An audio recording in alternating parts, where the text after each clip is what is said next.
नमस्कार, अपन समाचारमा स्वागत छ। सुरु गरौँ मुख्य समाचारबाट।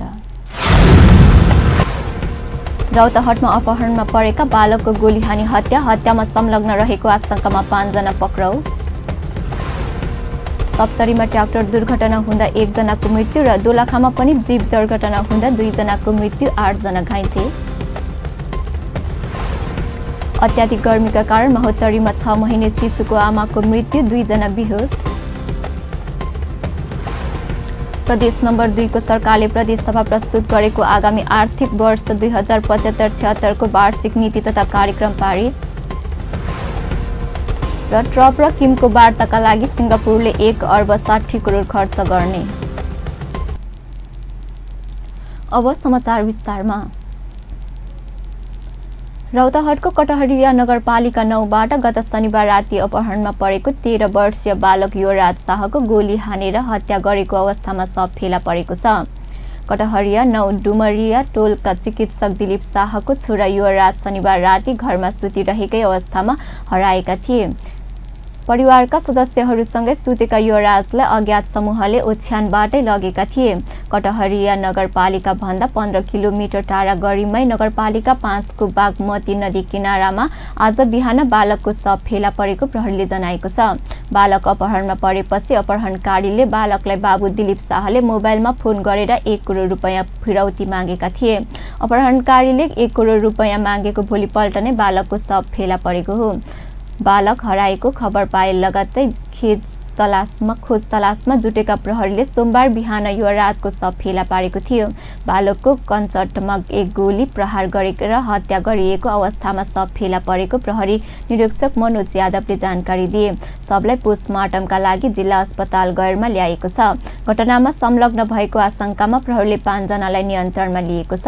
पक्राउ पर्नेमा बिन्दवन नगरपालिका विनोद कुमार पटेल र वी कुमार पटेल, कटहरिया र 9 डुमरियाका प्रवीण राय यादव, शक्ति राय यादव र सुनिल कुमार यादव रहेको प्रहरी निरीक्षक यादवले जानकारी दिए।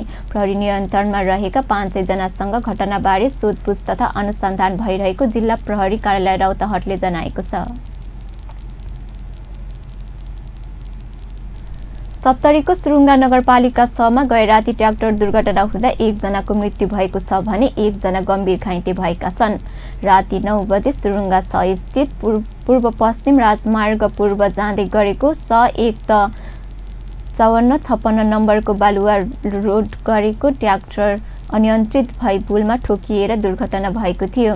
दुर्घटनामा सहचालक सप्तरी सडक नगरपालिका 4 का 16 वर्षीय किरण कुमार राम र सोही ट्र्याक्टरमा सवार सडक 3 का सञ्जय कुमार चौधरी घाइते भएका थिए। दुवैलाई उपचारका लागि लाहान अस्पताल लैजाने क्रममा सहचालक रामको बाटोमै मृत्यु भएको इलाका प्रहरी कार्यालय करालु रोवालले जनाएको छ। ट्र्याक्टरका चालक फरार भएको खोजी भइरहेको सप्तरीका एसएसपी मुकेश कुमार सिंहले जानकारी दिए।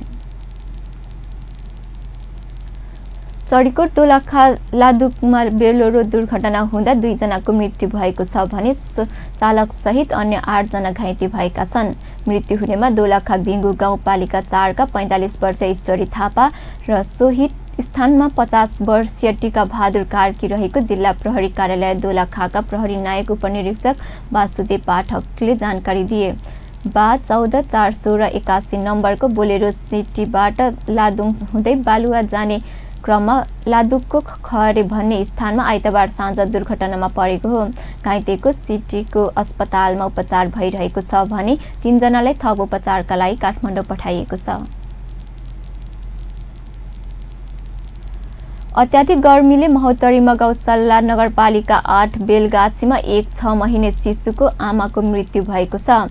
मृत्यु हुनेमा गौशाखा नगरपालिका 8 बेलगाछीका करिब 35 वर्षीय सिकिल देवी सदा मुसहर रहेको इलाका प्रहरी कार्यालय गौशाला प्रहरी निरीक्षक भोला भट्टले जनाए। मृतकको 5 सन्तान छन्। कान्छो छोरा 6 महिनाका छन्। मृतकको शवको पोस्टमार्टमको लागि जिल्ला अस्पताल जलेश्वर पठाइएको छ। गर्मीले सिकिल देवीकी सासू 55 वर्षीय सुनर देवी सदा मुसहर र उनकी छिमेकी 25 वर्षीय किसुन देवी सदा मुसहर बेहोस भएर अस्पताल भर्ना भएको छ। गौशाला स्थित प्राथमिक स्वास्थ्य उपचार केन्द्रमा उपचार भइरहेका उनीहरूको स्वास्थ्य अवस्था सुधार उन्मुख रहेको उपचारमा संलग्न रहेको डाक्टर मनोज दासले जनाए। गर्मीका कारणले उनीहरू बेहोस भएको डाक्टर दासले जानकारी दिए। नेपाल मुस्लिम संघले 4 ईद उल फित्रको दिन राखिएको एमडी र एमएस तहको प्रवेश परीक्षाको मिति सार्न BP Koirala institute of health science धरानलाई आग्रह गरेको छ। संघ अध्यक्ष अब्दुल सत्तारको विज्ञप्ति निकाली इस्लाम धर्मावलम्बीको महान 4 ईद मक्का दिन राखिएको एमडीएमएसको प्रवेश परीक्षाको मिति सार्न आग्रह गर्नुभएको हो। संसारभर जस्तै नेपालका मुस्लिम समुदायले जेठको पहिलो सातादेखि रामदानका लागि 1 महिना लामो रोजा अर्थात् उपवास बसिरहेका छन्। रामजान महिनाको अन्तिम दिनमा मनाइने यस वर्षको ईद 2075 असार 2 वा 3 गते पर्ने र त्यही दिन इन्स्टिच्युटले राखेको प्रवेश परीक्षाका लागि मुस्लिम समुदायका परीक्षार्थीलाई समस्या पर्ने भएकाले मिति सार्न आग्रह गरिएको अध्यक्ष सत्तारले बताउनुभयो। संघले त्यो दिन कुनै परीक्षा नगरिकन अरू सबै शैक्षिक संस्था स्कुल कलेजहरूसँग पनि अनुरोध गरेको छ। त्यसैगरी मुस्लिम समुदायको ठूलो पर्व ईद बकर ईद र मोहम्मद जयन्तीमा दिने गरिएको सार्वजनिक बिदा कटौतीको निर्णय तत्काल फिर्ता लिन पनि सरकारको ध्यानकर्षण गराएको छ।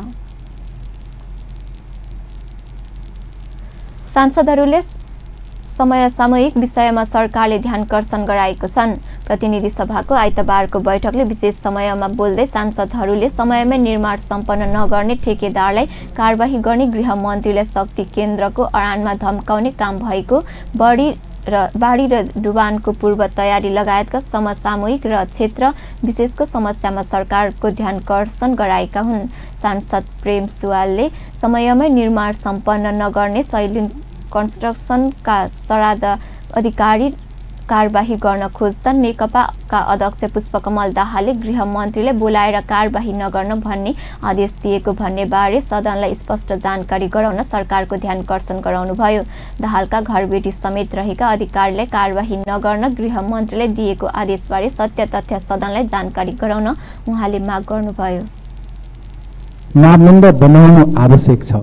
काठमाडौँमा जनसङ्ख्या केन्द्रित हुँदै गएपछि बागमती र विष्णुमती लगायत नदी नाला साँगुरिँदैछन्। सार्वजनिक पोखरी र पर्टी जग्गा मासिँदैछन्। कुल मेयर वडा सदस्य वडाध्यक्ष र सरकारी अधिकारीको कार्यकालमा के कति सार्वजनिक जग्गा अतिक्रमण भयो, यसबारे मापदण्ड मिचिएर कसले कति काम गरे यसको दोष सम्बन्धित प्रतिनिधि र अधिकारीले हुने प्रावधान सहितको कानुन बनाउनु आवश्यक छ। यस्तो कानुन नहुँदा धेरै अनियमितता बढिरहेको जनताको गुनासो छ र उपत्यका भित्रको सांस्कृतिक र वास्तुकलालाई संरक्षण गर्न पनि यस्तो कानुन बनाउनु उपयुक्त हुन्छ। सभामुख महोदय, काठमाडौँ उपत्यकाका कलङ्की नागढुङ्गा नगरकोट सडकको निर्माण ठेकादार सैलुङ कन्स्ट्रक्सनले ठेकाबापत सरकारसँग भुक्तानी पनि दिएको तर वर्षौंदेखि काम सम्पन्न नगरेको समाचार छ। भक्तपुर नगरकोट सडक निर्माण नहुँदा खानेपानीको मुहान समेत बर्खामा हिलो भएर जनताको स्वास्थ्यमा प्रतिकूल असर परिरहेको छ। सैलिङ कन्स्ट्रक्सनका धनी शारदा अधिकारी नेकपा अध्यक्ष प्रचण्डजीकै घरबेटी भएको पनि समाचारमा आएको छ। गृहमन्त्रीजीले कारबाही गर्ने कुरा उठाउँदा नेकपा अध्यक्ष त्यसैगरी सांसद राजकिशोर यादवले समयमै निर्माण सम्पन्न नगर्ने ठेकेदारलाई कारबाही गर्ने गृह मन्त्रालय शक्ति केन्द्रको उल्टै धम्क्याएको विषय छापामा आएको भन्दै सबैका लागि न्याय बराबर भन्ने अनुभूति जनताले दिलाउन सरकारको ध्यानकर्षण गराउनुभयो।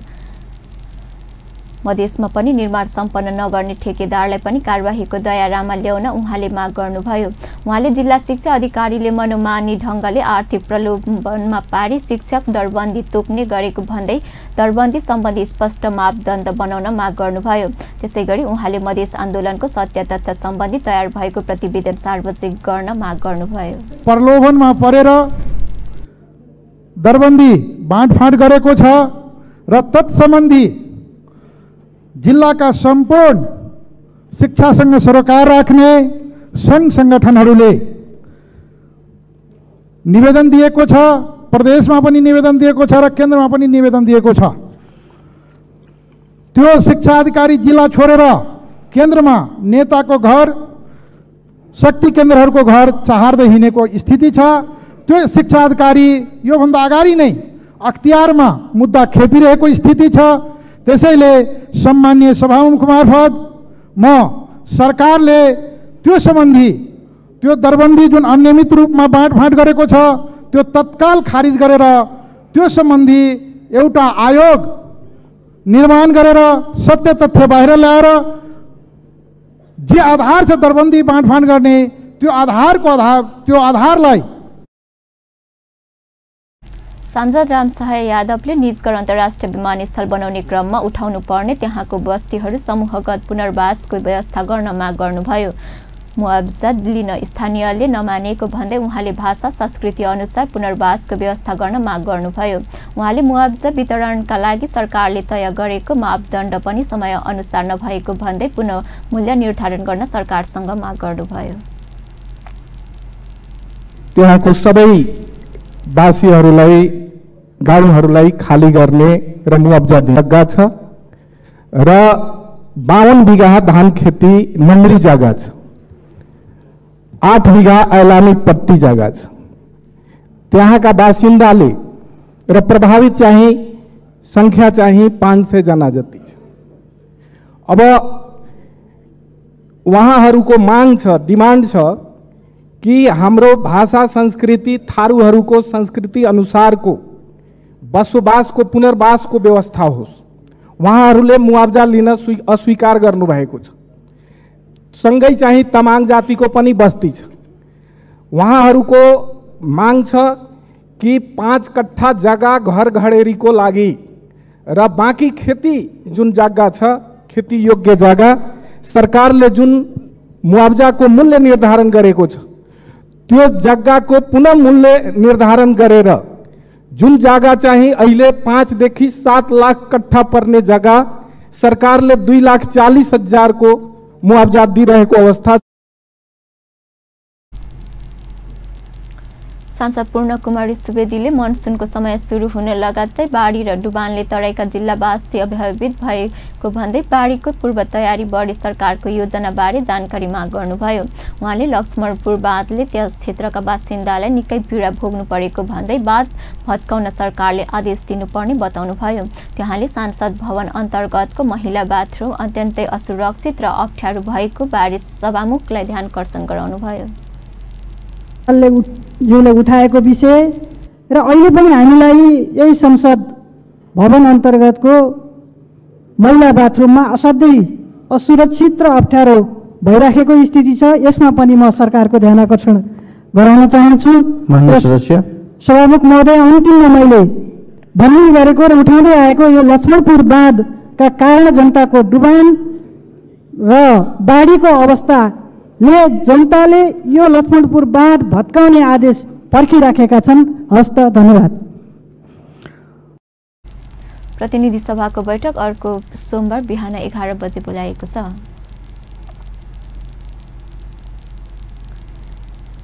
नेपाल प्रहरीमा 3 जना मात्र एआईजी रहने भएका छन्। आइतबार बसेको मन्त्री परिषद बैठकले नेपाल प्रहरीमा 3 जना मात्र एआईजी रहने गरी दरबन्दी कायम गरेको हो। यसअघि 15 जना एआईजी रहँदै आएकोमा मन्त्री परिषद बैठकले अब 3 जनाको मात्रै दरबन्दी कायम राख्ने निर्णय गरेको सरकारका प्रवक्ता एवं सञ्चार तथा सूचना प्रविधि मन्त्री गोकुल बास्कोटाले जानकारी दिनुभयो। त्यसैगरी सशस्त्र प्रहरीमा पनि एआईजीको दरबन्दी 2 जना कायम गरिएको छ। बैठकले स्थानीय तहमा आवश्यक पर्ने जनशक्तिको पदपूर्तिलाई पहिलो प्राथमिकतामा दिई आगामी आर्थिक वर्षभित्र 1600 दरबन्दी र बाँकी दरबन्दी क्रमशः पदपूर्ति गर्ने गृह मन्त्रालयले प्रस्तावित 3101 दरबन्दी पनि स्वीकृत गरिएको सरकारका प्रवक्ता बास्कोटाले बताउनुभयो। नेपाल प्रहरीमा अब 3 जना मात्रै एआईजी रहनेछन्। त्यसैगरी सशस्त्र प्रहरीमा 2 जना मात्र एआईजीहरू रहनेछन्। त्यसैगरी नेपाल प्रहरीको विद्यमान संरचनालाई प्रादेशिक तहमा रूपान्तरण गर्ने गरी नयाँ संरचना कायम गर्ने कुरा र सो अनुकूल आवश्यक दरबन्दी सिर्जना गर्ने कुरा पनि भएको छ र प्रहरी इकाइहरू नै नपुगेका स्थानीय तहहरूमा आवश्यक पर्ने जनशक्तिको पदपूर्तिलाई पहिलो प्राथमिकता दिई आगामी वर्ष 1600 दरबन्दी पूर्ति गर्ने र बाँकी दरबन्दीमा क्रमशः पदपूर्ति गर्ने गरी प्रस्तावित 3101 दरबन्दी सिर्जना गर्न स्वीकृति दिने निर्णय पनि भएको छ।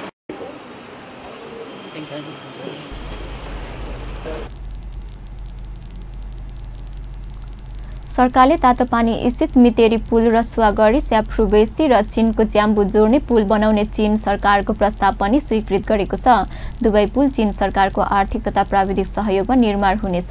त्यसैगरी नेपाल र चीन सरकार बीच ऊर्जा क्षेत्रमा सहकार्य गर्नका लागि आवश्यक साझेदारी गर्ने अख्तियार ऊर्जा जलस्रोत तथा सिँचाइ मन्त्रीलाई दिने निर्णय पनि गरिएको सरकारका प्रवक्ता बास्कोटाले जानकारी दिनुभयो। चीनको national energy of administration Nepal ऊर्जा जलस्रोत तथा सिँचाइ मन्त्रालयसँग ऊर्जा क्षेत्रमा सहकार्यका लागि समझदारी गर्ने प्रस्ताव अघि सारेको थियो। सोही प्रस्तावमा समझदारी गर्ने अख्तियारी मन्त्री परिषद बैठकले ऊर्जा जलस्रोत तथा सिँचाइ मन्त्री वर्षमान पुनलाई दिएको हो। अब समाचारमा विश्रामपछि प्रदेश नम्बर 2 को सरकारले प्रदेश सभा प्रस्तुत गरेको आगामी आर्थिक वर्ष 2075-76 को वार्षिक नीति तथा कार्यक्रम पारित। युवा रोजगार सम्बन्धीको आधारमा बन्ने मूलनाडाका 7 जनकपुर धाममा 3 दिवसीय प्रथम रोजगार मेला सुरु। र ट्रम्प र किमको वार्ताका लागि सिङ्गापुरले 1 अर्ब 60 करोड खर्च गर्ने। विश्रामपछि समाचारमा स्वागत छ। अब बाँकी समाचार। प्रदेश नम्बर 2 को सरकारले प्रदेश सभामा प्रस्तुत गरेको आगामी आर्थिक वर्ष 2075-76 को वार्षिक नीति तथा कार्यक्रम सर्वसम्मत पारित भएको छ। सोमबार बिहान 9:30 बजे सुरु भएको बैठकमा नीति तथा कार्यक्रममा संशोधन दर्ता गराएका सबै प्रदेश सभा सदस्यहरूले आफ्नो संशोधन फिर्ता लिएपछि नीति तथा कार्यक्रम सर्वसम्मत पारित भएको सभामुख सरोज कुमार यादवले घोषणा गरेका थिए।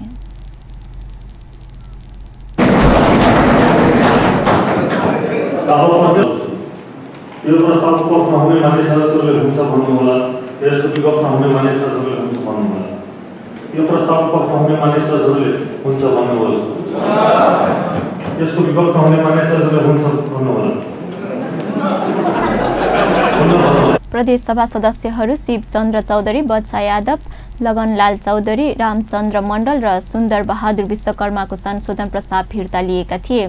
दफावार छलफलका क्रममा सांसदहरूले उठाएको प्रश्नहरूको जवाफ दिँदै सबैको भावना समेटिने प्रतिबद्धता व्यक्त गरेका थिए।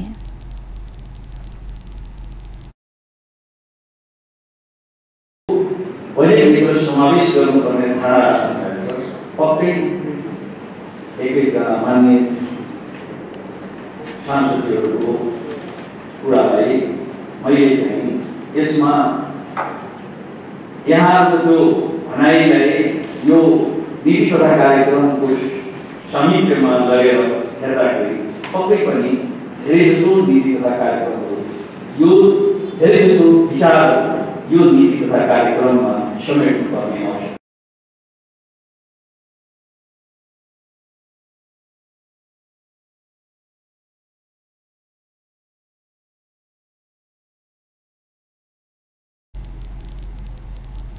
नेपाली कांग्रेसले नीति तथा कार्यक्रम छुटेको भनेको राजर्षि जनक विश्वविद्यालयको स्थापना र विकासलाई समेत नीति तथा कार्यक्रममा समेटिने मुख्यमन्त्री राउतले प्रतिबद्धता जनाएपछि कांग्रेसले समर्थन गरेको हो। कांग्रेसका संसदीय दलका नेता राम सरोज यादवले सोमबार धारणा राख्दै नीति तथा कार्यक्रम एकदमै महत्वाकांक्षी भएकाले कार्यान्वयनको आधार तय नभएको बताए।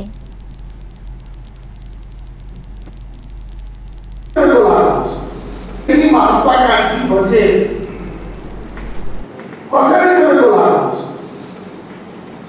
त्यसैले मैले भनेको यो बजेटमा यो पनि छैन। अल्पकालीन या सुरुमा अल्पकालीन योजनाको होला कसरी सुरु गर्ने।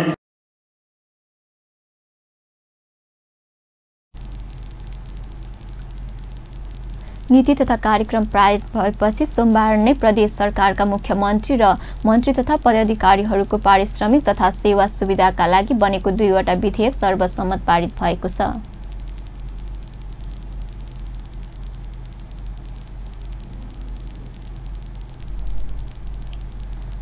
महोत्तरी उखु किसानको रकम भुक्तानी दिलाउने मन्त्रीको प्रतिबद्धतापछि महोत्तरीमा उखु किसानको धरना कार्यक्रम तत्कालका लागि स्थगित भएको छ।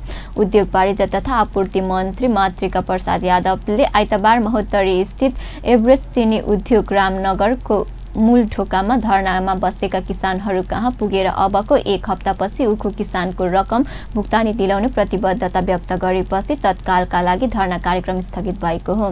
मन्त्री यादवले किसानको समस्या समाधानका लागि उक्त अवधिमा आफू पूर्ण रूपमा प्रयास रहने र सो समयका भुक्तानी दिलाउन नसके आफू स्वयं किसानको पक्षमा धरना बस्ने बताएपछि तत्कालका लागि धरना कार्यक्रम स्थगित गरिएको हो। धरनास्थल पत्रकारद्वारा सोधिएको प्रश्नको जवाफमा मन्त्री यादवले भने रकम भुक्तानीको समस्यालाई तत्काल समाधान गर्नेछौँ, त्यसपछि उखु किसानको समस्याको स्थायी पहल उखु विकास बोर्ड मार्फत गर्नेछ। मन्त्रीको आश्वासनपछि 22 दिनदेखि जारी धरना कार्यक्रम स्थगित भएको छ। मिलको विभिन्न गेटमा किसानले लगाएको तालाबन्दी भने जारी नै रहेको उखु उत्पादक कृषक सङ्घ महोत्तरीका पूर्वाध्यक्ष महाशंकर थिङले बताए। नेपाल सरकारका उद्योग मन्त्रीले नै स्वयं धरना स्थलमा आएर प्रतिबद्धता जनाएपछि आफूहरूले तत्कालका लागि धरना स्थगित गर्ने स्थानीय किसान नेता मनु अधिकारीले जानकारी दिए। महोत्तरीका किसानले उखु बिक्री गरे बापत रु 1 अर्ब 75 करोड रकम एकमुष्ट माग गर्दै गत जेठ 6 गतेदेखि तालाबन्दी सहित धरना कार्यक्रम जारी राख्दै आएका थिए। जनकपुरधाम उपमहानगरपालिका 25 वटा वडाका अधिकांश सदस्यहरू वडा अध्यक्षले मनोमानी गरेको भन्दै मेयर गुहारेका छन्। 25 वटा वडा कुल 94 जना वडा सदस्यहरू मध्ये 85 जनाको हस्ताक्षर सहित वडा सदस्यहरूको एक समूहले जनकपुरधाममा मेयर लालकिशोर शाह र उपमेयर रीता कुमारी मिश्रले ज्ञापन पत्र बुझाएका छन्।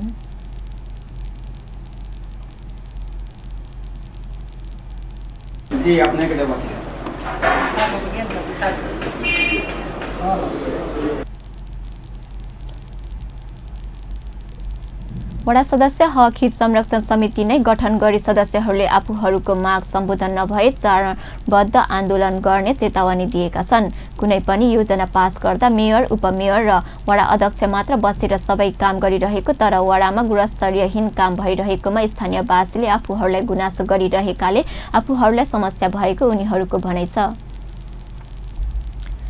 ज्ञापन पत्र बुझाउन गएका वडा सदस्यहरूलाई मेयर लालकिशोर शाहले उनीहरूको समस्या समाधान भन्दा मधेस आन्दोलनको विषयमा बढी चर्चा गरेका थिए। ठाउँ छैन, घरमा नुहाउने अब नालामा यो समस्या कसरी आंदोलन के उपलब्धि है जो स्थानीय सरकार के अधिकार भेट है तेना प्रदेश सरकार सबके गठन भेलिए आज तक सुनने छलिए जो विधायक के चुनाव भेलिए 7 गो प्रदेश अभी भेलिए एही ठाम है ना मुख्यमंत्री मंत्री प्रदेश नंबर 2 के है कि नहीं जनकपुर में ऐसे पहले सुनने छलिए कहीं छलिए हैं कता मतलब तो यो अधिकार तो न है।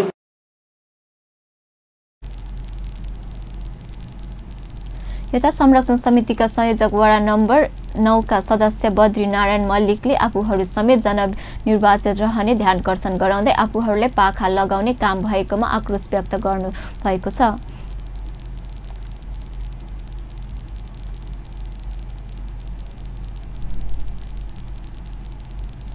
दलित र महिला अधिकांश सदस्यहरू आफूहरूले वडा अध्यक्षहरू कुनै सुनुवाई नै नगरेको आरोप लगाए।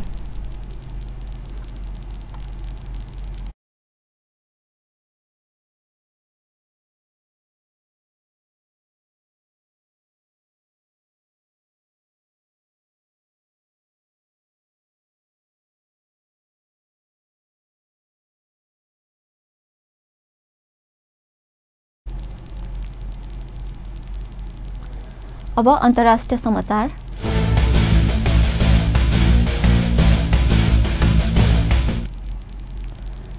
अमेरिकी राष्ट्रपति डोनाल्ड ट्रम्प र उत्तर कोरियाली नेता किम जोङ उनको बीच शिखर वार्ताका लागि सिङ्गापुर सरकारले 20 मिलियन सिङ्गापुर डलर खर्च गर्ने भएको छ।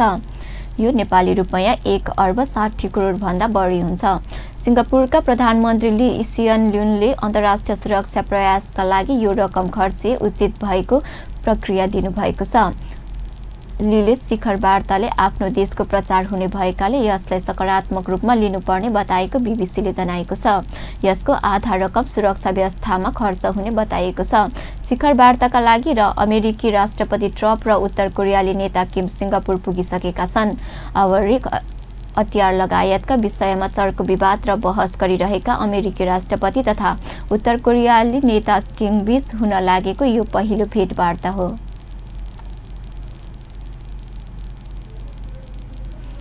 अन्त्यमा मुख्य समाचार पुनः एकपटक। रौतहटमा अपहरणमा परेको बालकको गोली हानी हत्यामा संलग्न रहेका आशंकामा 5 जना पक्राउ।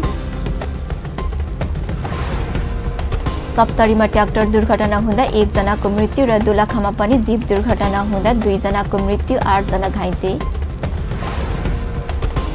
अत्याधिक गर्मीको कारण महोत्तरीमा 6 महिना शिशुको आमाको मृत्यु 2 जना बेहोस। प्रदेश नम्बर 2 सरकारले प्रदेश सभामा प्रस्तुत गरेको आगामी आर्थिक वर्ष 2075-76 को वार्षिक नीति तथा कार्यक्रम पारित। र ट्रम्प र किमको वार्ताका लागि सिङ्गापुरले 1 अर्ब 60 करोड खर्च गर्ने। हवस् त अहिलेलाई समाचार यति नै। पल पल खबर तेज नजर अपन टेलिभिजन हेर्दै गर्नुहोला। नमस्कार।